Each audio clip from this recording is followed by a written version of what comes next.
And I've had thinking now. Tomorrow night. Last night. We need to talk. Because I am being difficult. I just finished 2 books relatively recently, one of which was Truly Devious, and one of which was some random nonfiction book I found about Woody Guthrie in my school's library, which I still have forgotten to add to my read this year list. But I kind of like Truly Devious, and it was taking place in early to mid-fall, and it's early to mid-fall, and I have nothing better to do besides all of the things that I should do because, I don't know, I need something to keep me sane, which is why I'm doing this video. And I've had The Vanishing Stair and whatever the 3rd book is checked out of my school library for, well, let's say I've had to renew multiple times already because I checked them all 3 out at once, and then I read the first one and I was like, wait, why does 400 pages take me more than a day to read? Something's up. So it took me a week to even finish the first one, and then I've just not been on my reading game. But it's about to not be prime, truly devious reading time. And next year, who knows what I'll be using to get my fix. I don't know what college library or what public library selections look like. So I'm gonna read these now because I've had them checked out for a month. I need to read. So I need you here with me so that I actually do it.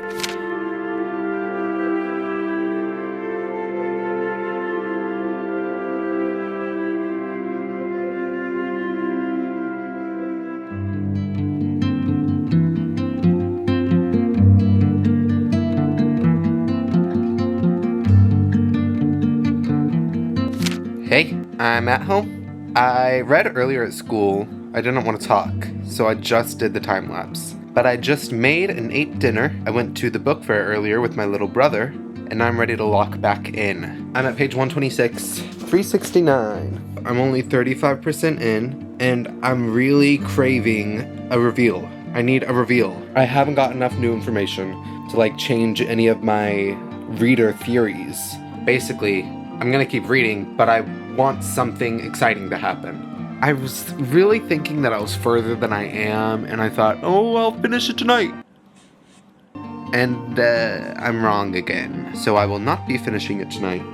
Well, maybe I will.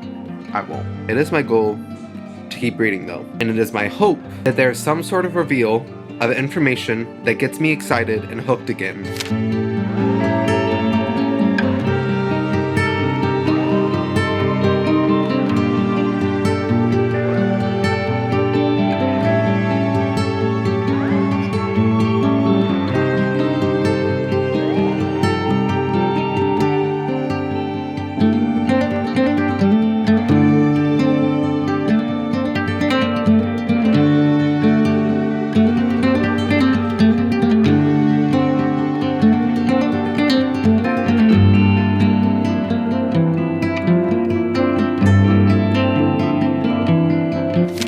Guys, I got some more reveals. I got over halfway through. I got kind of 2 bigger reveals. And I read a little further, then I've still got something to look forward to tomorrow. Tomorrow, I doubt I'll be vlogging as I go along.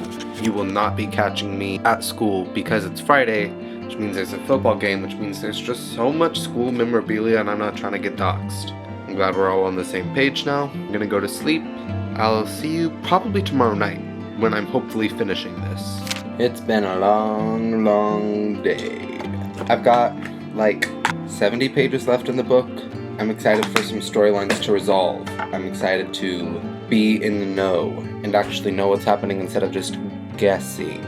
Because that's how mystery things work, is you're kind of building up a guess the entire time. Of course, there's always the 3rd book. I don't know what I'm gonna know by the end of this book and what I'll have to read the next book to find out. What questions will be answered tonight? What questions will be answered in the coming days? I don't know. But I'm gonna go finish it right now. I just finished it, sort of. By just, I mean an hour ago. And then I went and showered and got ready for the day. But I am very happy with how it's progressing, because it's actually progressing. I think I might actually have liked reading this book more than I liked reading the first one. because there were more mysteries and more answers. Not everything's answered, but some of the big parts are. We're now needing to fill in details. I'm curious how she'll fill in everything in just one more book. I think there's like a novella or something too, but it seems like that's not required reading. What's crazy is that right before one of the big reveal for this book, I was thinking, I wonder why Dottie underlined that line from that Sherlock Holmes book. And then 10 pages later it started getting explained slowly. That's almost a spoiler, but I don't think it counts, so I'm leaving that in. I'm going to a college football game. So I'm gonna bring the hand on the wall. I'm guessing this is about the last one was about the staircase. I'm guessing this is about the clock, the Marie Antoinette clock. Finding out more is hopefully in my future.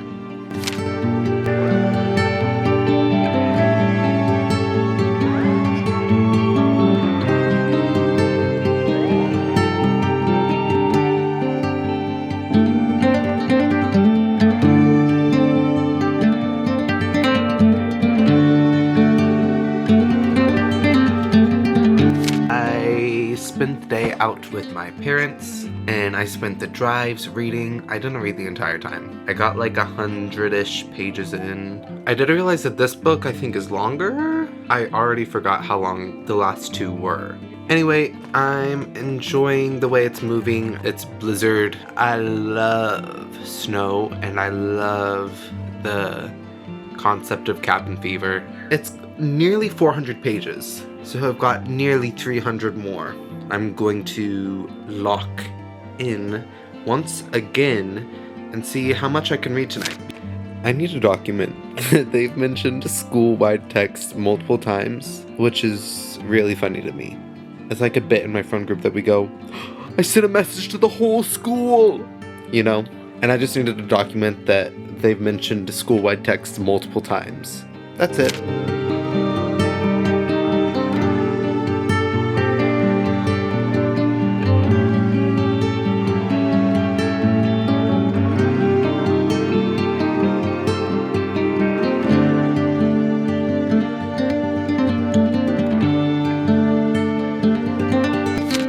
A little after 3, and today I rode to church, went to church, rode home from church, had lunch, and in between all of those activities I got a little reading done, officially at page 268. There's 368 pages. Wow, that was an accident, but I have exactly 100 left, and I'm starting to get worried that there's not going to be enough time for every plot line to get resolved. And I was looking at Goodreads earlier, and it seems like there are actually 2 other books, but I checked and they are standalone. Either way, I feel like there's a lot that needs to happen in these last 100 pages. Unfortunately, it's late afternoon, which is not as moody and mysterious as when I first started this video. Regardless, I'm going to dive back into it. Maybe I'll close my curtains or something. I probably won't. I'm gonna read these last 100 pages and find out what happens. So I'll see you once I'm finished.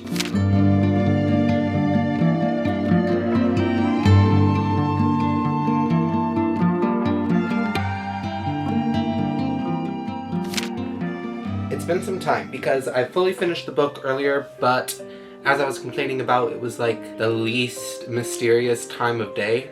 So I waited until now, when it's all dark, even though all of my lights are on, so it doesn't feel any different. Past 5 days, I read the second 2 books. Sorry I didn't read the first one in this video. I feel kind of silly. It feels incomplete that I didn't do the entire trilogy, and instead I just did the last 2 parts of it. Sorry. I think I like both of these books better than the first one anyway. My friend Juliana read the first one, but I'm pretty sure whenever I checked them out, she told me that she'd never read the rest of the series, and that she forgot what happened in the first one anyway. So I'm going to talk to you guys as if I was talking to one of my friends about a book that I just read. I'll start with general stuff that's spoiler free. The concepts of all of these mysteries were really intriguing. The ending reveals. I was saying how scared I was that there wouldn't be enough time to finish and resolve everything, and I feel like she did a really good job. It wouldn't have been intriguing and kept me reading if she hadn't opened up those plots So if she had to like kind of rush to close them at the end, I'm not that disappointed.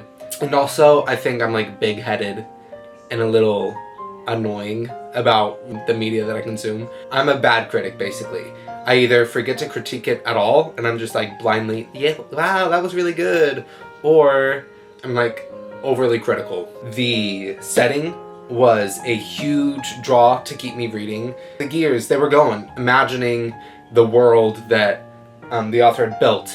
The trees, the animals, the statues, the buildings, the weather. It's fiction, but it exists in our own world, so I like kind of know what I'm imagining already, and then the descriptions just gave me even more to work with, and I loved imagining where this all was happening. Maybe I should just move into the spoilers. Spoiler alert, spoiler alert, spoiler alert. I think the rest of this video is going to contain spoilers, and you know it's true because I said it 3 times. I have 5 things that I wrote down earlier that I think all are kind of spoilerish. I'll start with the negatives because I feel like I've complimented it some now. Basically, I had some negative feelings about the way that Stevie's anxiety attacks just really were not very thoroughly explained. I was going to say that they kind of came out of nowhere, but I guess that's accurate to like anxious feelings. They do kind of come out of nowhere, but the explanations didn't make it feel like you were going through the steps of an anxiety attack coming on with her. I don't know why she would have written that in if she didn't have experience with it. So I wish for the sake of everyone that those were more fleshed out. A lot of my negatives are just like, these weren't written about to the fullest extent that I wish they could have been. My next negative is that David's actions a lot of the time are just left to the explanation of like, oh, he's got such a bad dad. But like, he was doing some crazy things. There were so many times whenever he'd do something that was just like objectively bad, and Stevie would be like, why is it kind of hot though? Which was so annoying sometimes. Like, I know a lot happened, and maybe they're just forgiving and forgetting, but in the end, I think some things should have been addressed. I started writing that note about David and how his problems are related to his dad. And it reminded me of how many times they would just tell us like, oh, Senator King is such a bad person.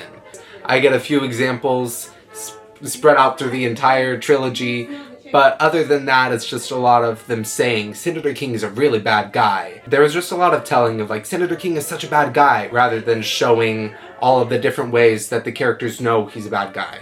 One last, the love interest. It just felt like it was just added in here, just so that they could say there was a romance B-plot, if that makes any sense.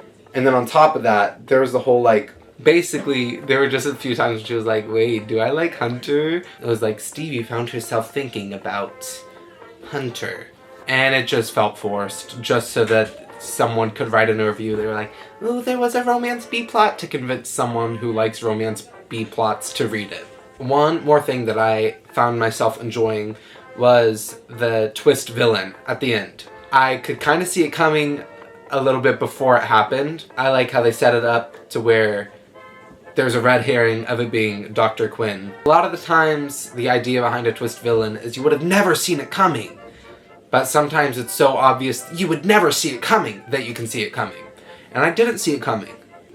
So that's something I could kind of see and kind of predict, but I still ended up enjoying, which I think shows that it was well done. All of this being said, I liked the book series. Thank you all for watching. I hope you enjoyed me reading the Truly Devious series, everything but Truly Devious, and the 2 standalone books. You can like, subscribe, comment, share. I enjoyed you being here. Thanks. Bye.